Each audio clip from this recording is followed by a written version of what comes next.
Darren did a great job for his scoring and everything, but this is not a new archetype. So let's take a look at what we lovingly call the Shawn Nen archetype. So this is actually closer to Shawn Nen's first archetype, as in when we first heard about him doing well with this list. This is what he brought out. He had a Beastboss on Squigosaur with Ed Wappa's Kill Chopper, Mazra's Cragbag, Captain Badrook, and there's Mazra's Cragbag. Gazgul Thraka, Beastboss on Squigosaur, Ed Wappa's Kill Chopper, Gazgul, Captain Badrook, Mazrog, Nob with Wall Banner, Warboss. As you can see, there's actually no enhancements on those Warbosses. Oops, hold on, I gotta get rid of this. Sorry about that.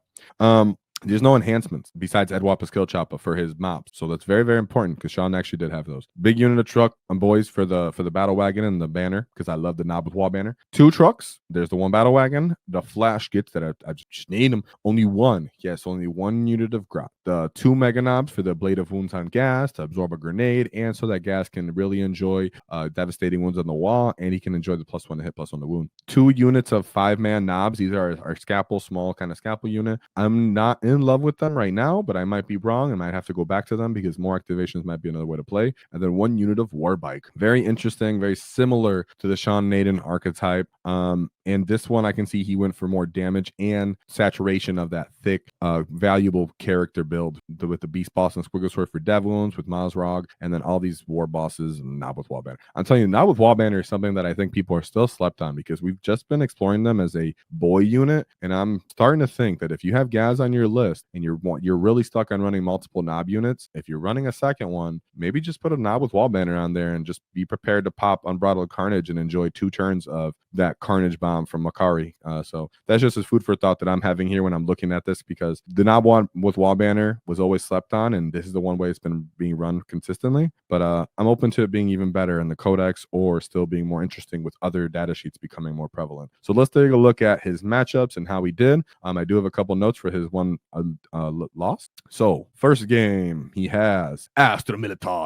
So Gaunt's Ghost. These guys have a nice long rap sheet of abilities, but in short, they're decent for shooting. They're decent for sniping out a character with their sniper sometimes. They're decent for getting in the way and trying to score and slowing down your enemy. They can be used in a bunch of different ways. It just comes down to what the player needs in the matchup as the Astrommilon player. I don't think it's needed or necessary for like the most competitive Astrommilon list, but it's been around since the beginning of the edition. Lord Solar Leontis, he's definitely an auto include. Tempestus Scion Squad, interesting. A platoon command squad and Grand Strategist, definitely auto include.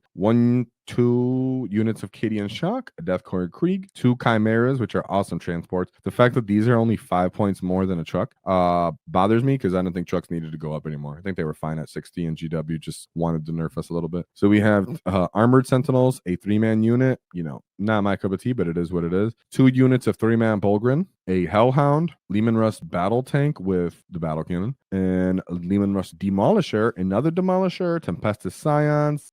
This is a big unit for the command squad, and then a 2 5-man units of Tempestus Scion. So with that Tempestus Scion unit, he's most likely just trying to come off from Deep Strike, really get off on you with his orders, throttle the damage. Then he has Demolishers for that nice battle line and Bulgrins to kind of hold the middle. This list, I think he was trying to do something a little too much different. He does lose out on some of the utilities that he would need to beat Orks, like indirect, and Scout Sentinels would be better just for slowing down, getting in the way. Armor Sentinels aren't really durable enough for what they are, so not the most amount of guard list. I'm sure that he handled it. Yeah, 98 points, no problem. Going into his second list matchup, Necrons, Hypercrypt, everybody's favorite shenanigan. So we have Chronomancer with Dimensional Overseer, Emotech, the Stormlord. He thinks he's he thinks he's Maz. Plasmancer, Royal Warden, and Scorpec Lord. So a little different, trying to be a little different, at least in his own mind. This is what's different about the list, though. 3 20-man units of Necron Warriors, followed by 2 units of Scarab Swarm, Death Marks, Flayed Ones for that early game infiltration, Monolith, Obsidian Destroyers, Scorpec Destroyers, and Tomb Blades. So I do appreciate throw some more Monolith is good. Flayed Ones are good when you just have something so cheap that can, like if we had something 70 points that can infiltrate, best be dang, we'd be using it every game. So yeah, it's just off the meta. Do I think it's really going to be anything to focus on? No, I think that was very much just, you know, a Finland thing, that player on himself. I don't think that's going to spread. Going into the third matchup, Demons, Be'lakor. So I like this. I interested in this matchup because he doesn't have all the Squighog boys and all of that, right? So he's really going to have to appreciate the Edwap with Skill Chopper, and he's going to have to really appreciate Gaz's lethal capability to really get off on these guys. Be'lakor, the Great Unclean One with Kairos Fate Weaver and Shenlexi Hellbane. I almost said that right. Blue Horrors, which is awesome. Blue Horrors are ridiculous because you want to kill them, and then if you don't just one-shot the unit, then they start popping and getting to small little demons and stuff. So shout out to David, because David would like that. Plague Bears, always a little bit more durable than you expect. Beasts of Nurgle, these guys have one of the coolest straight up data sheets in my opinion, and like the whole demons index, if not in 40k just for fun. For 70 points, he regens each phase if you don't fully kill him. He believes he has devastating wounds, and he's a nice, silly, like toughness 7, I believe, beast, and he can be like an individual model or come in squads. I think he's awesome in his own fun way. 3 units of flamers, flesh hounds.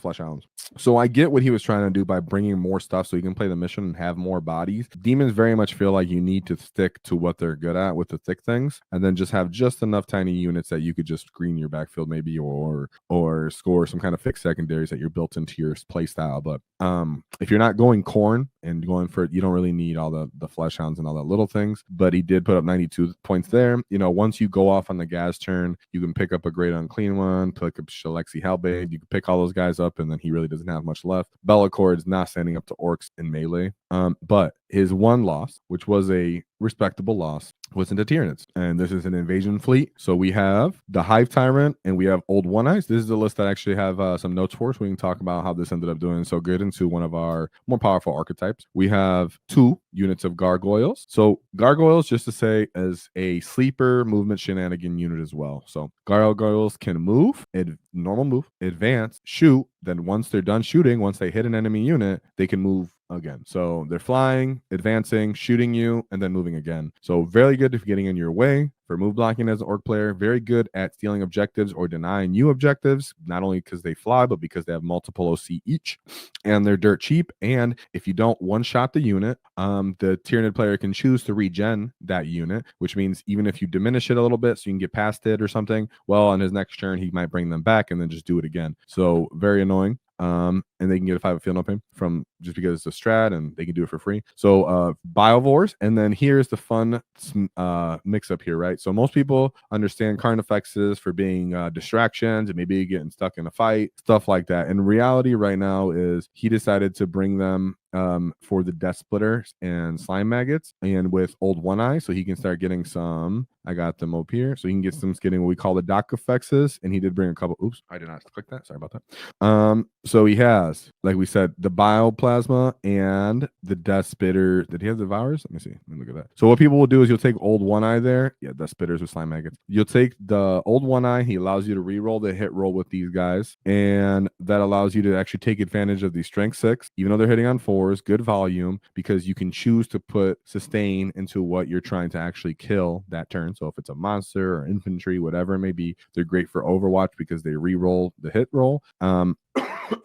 And they do have their weird little bioplasma here. In reality, they could put more guns on themselves too if they wanted to a little bit, but having a nice melee potential probably feels good to him. 3 Exocrines. Everybody knows how good Exocrines are. They'll reroll 1 hit rolls of 1 after they've shot you for the rest of the army. 3 Maleceptors, like we went over, so the -1 to hit. Then they're possibly -1 to wound if you're already hurt or diminished. And then the Neurolictor. So the Neurolictor is great for Tyranids as a whole, but as an Ork player, you need to understand why. So we understand that he's whatever, okay, durable, T5 with the 4-up invuln and 7 wounds, cute, whatever. Each time he destroys a character, gains 1 CP. That's, that's somewhat important for Orks to know. Let's not give it away. But in reality, so in your command phase, select 1 enemy unit 12 inches of this model. That unit must take a battle shock test. While an enemy unit is within 12 inches of this model, if that unit is battle shocked, each time a model in that unit makes an attack, subtract 1 from the hit roll. Each time a friendly Tyranid model makes an attack that targets that unit, add 1 to the wound roll. So very, very compounding, very, very traumatic for an Ork player if they decide I'm going to get my, let's just say Maz fails the Neurolictor test, right? not only is Maz now unable to pop hard his nails, unable to do any strats to reroll a 4-up invuln if he has to, but the whole Tyranid monster unit in response gets +1 to wound against him. So the Execreme went from wounding him on 6s when you pop hard his nails to 4s when you didn't pop hard his nails, and you're now scared of battle shock. So very much increases the the throttling potential, and that removing the problem from Ork players, from Tyranid players that Orks can kind of possess sometimes. Then we have 3 units of Pyrovores. These Pyrovores ignore cover once they've targeted you, and they're really, really good and really, really cheap for coming off the board edge and just killing anything that's even close to their point value. Like let's say 10 Grots up against 1 Pyrovore, a couple Storm Poisons against 1 Pyrovore. It's not even in question. They they'll flame it. It's twin linked. They're ignoring the cover, so then anything else that targets you now just gets picked up. And they're just 1 base, so they're good at coming off table edges. 2 units of Ripper Swarm. So GW, doesn't people as a whole don't think Tyranids are strong or that good, but it's because so many other armies really take advantage of the fact that they just live off armor saves, the fact that they don't have great AP, the fact that they don't do a ton of offensive potential damage to power armored and other durable armies, yet they do just enough damage and have just the right profiles into Orks, just enough durability because we have horrible internal balance in our index, and GW forgets that. So when you're lacking, a lot of anti-monster stuff, if you are running around with a lot of infantry, they have a lot of ways to slow you down between the gargoyles getting in the way of your vehicles. They have a bunch of blast weapons, so they can start just picking up those boys if they get in the way. And then even the dock effects or the carnifexes on the Overwatch are really good in damage in there. And the Tyranid player should be smart and understand that they're going to position in the lanes with the Maleceptors and have that cross bubble. That way, when you do, let's say, run through a terrain building or you do try to charge into them, you're now -1 to hit. And if they overwatch you, you're possibly -1 to wound as well if you're half damaged. So Tyranids can be tough. There's a lot of ways this could have gone wrong for the Ork player. Ork players can definitely be Tyranids, but it does come down to the mission. Tyranids don't like when they have to spread out all over the table. They want to stay near each other, especially lists like this with the Maleceptor. So I'm assuming it could have been something that was a bit more castly staged mission. But yeah, that was the one game he lost. You do have to be good to be a good Tyranid player to do that, because you need to know how to manage your resources and what to give away and not, like the gargoyles, right? Shout out to Darren for it's okay for losing that. Let's look at his last game, because he came back with vengeance to put up a 100 into Imperial Fist, Vanguard Spearhead, Ancient and Terminator armor, Dar Lysander, so that's like their name character. I think he gets like a 2-up invuln once per game, and then Thor Garladon. That's hilarious. I have his Imperial Fist army, guys, and yes, it's painted, so I'm familiar with these guys. So it's really funny that he actually brought this. Assault Terminators with jump pack. Intercessors. There's Assault Terminator with jump pack. Whoa, no, I was kidding. Assault Terminators with jump pack. Intercessors with jump pack. Assault Intercessors with jump packs, and a big unit of Eradicators, small unit Eradicators, Infiltrators, Infiltrator, Redemptors, 2 Redemptor Dreadnought, Scout Squad, Terminator Assault Squad, and then he still brought 2 Whirlwinds. Okay. I'm really not sure exactly everything that he was trying to do with this list. Very odd, because he, like you said, it's a Vanguard list that's using Imperial Fist, calling it a sneaky boy list. So it's very shenanigy. He most likely was just a high skill player. Anybody that's trying to perform well with Vanguard most likely is just a very well put together player. So he got ran over by the Orks. Hey, our list is like, you want to be shenanigan with all that? You don't have enough firepower to kill us. We take over the board, and then you have nowhere to run, and we stomp you out. Great job there. Great job to Darren. Whoa! For going 4-1. You get so great job. I appreciate that.